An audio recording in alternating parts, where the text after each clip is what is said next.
নির্বাচনী প্রচারণা থেকে যুক্তরাষ্ট্রের অভিবাসন ব্যবস্থার উপর জোর দেওয়ার প্রতিশ্রুতি দিয়েছিলেন নবনির্বাচিত মার্কিন প্রেসিডেন্ট ডোনাল্ড ট্রাম্প।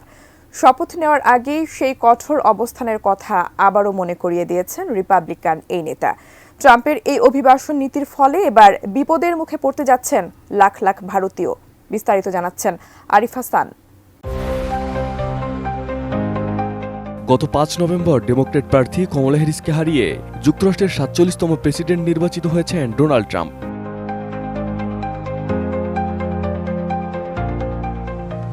ইতিহাস গড়ে দ্বিতীয়বারের মতো হোয়াইট হাউসে পা রাখতে চলেছেন রিপাবলিকান এই নেতা।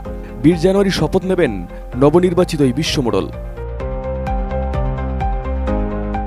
সেই নির্বাচনী প্রচারণা থেকেই যুক্তরাষ্ট্রের অভিবাসন ব্যবস্থার উপর জোর দিয়েছিলেন ট্রাম্প। বলেছিলেন, নির্বাচিত হলে যুক্তরাষ্ট্র থেকে সকল অবৈধ অভিবাসীকে বের করে দেবেন তিনি। শপথ নেওয়ার আগে সেই কঠোর বার্তাকে আবারও মনে করিয়ে দিলেন ট্রাম্প নিজেই। আনুষ্ঠানিকভাবে শপথ নেওয়ার একদিন আগেই ১৯ জানুয়ারি ওয়াশিংটনে এক সমাবেশে হাজার হাজার সমর্থকদের সামনে ট্রাম্প বলেন, প্রেসিডেন্ট হিসেবে দায়িত্ব নেওয়ার পর প্রথম দিনেই যুক্তরাষ্ট্রের অভিবাসন ব্যবস্থার উপর কঠোর বিধিনিষেধ আরোপ করবেন তিনি। যুক্তরাষ্ট্র থেকে বিতাড়িত করবেন অবৈধ অভিবাসীদের। ট্রাম্প বলেন, কাল সূর্যাস্তের সময় থেকে যুক্তরাষ্ট্রে অনুপ্রবেশ থেমে যাবে। কোয়ালিটি সম্পন্ন আন্তর্জাতিক মানের CMT 500W CSRM committed for better still. এদিকে প্রায় ১৫০ বছর ধরে যুক্তরাষ্ট্রের ভূখণ্ডে জন্ম নেওয়া শিশুরা জন্মসূত্রে মার্কিন নাগরিকত্ব পেয়ে আসছেন।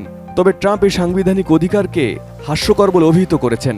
তাই প্রথম দিনই এই আইন বাতিলের কথা জানিয়েছেন তিনি।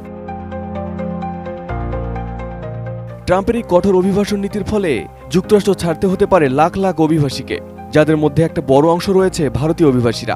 কারণ আমেরিকায় বসবাসকারী অন্তত ১০ লক্ষ ভারতীয় এখন গ্রিন কার্ডের অপেক্ষায় রয়েছেন।